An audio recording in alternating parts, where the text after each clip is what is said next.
चरनिया में माई के भजनिया गाई के मिल जाई सारा सुख उनके चरनिया में माई के भजनिया गाई के। बोला बोला शीतला भवानी मैया की।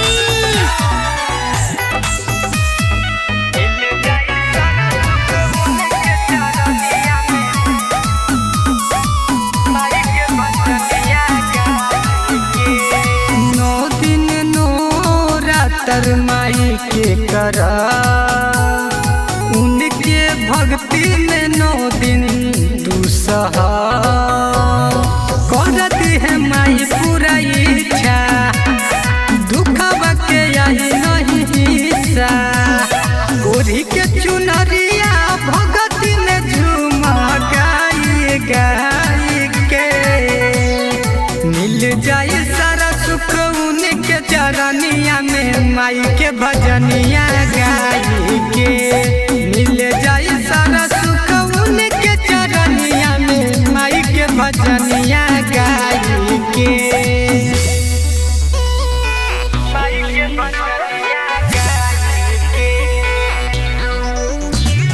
बोला बोला कावे वाली मैया की।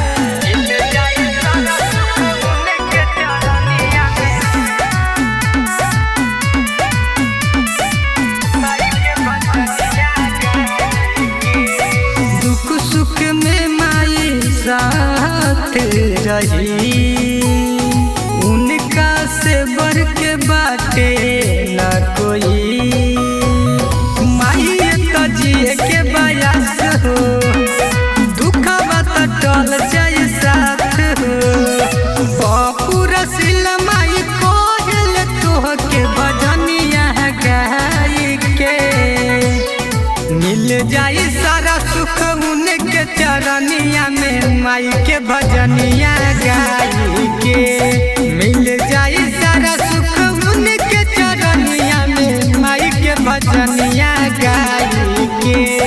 बालाजी स्टूडियो दिल्ली।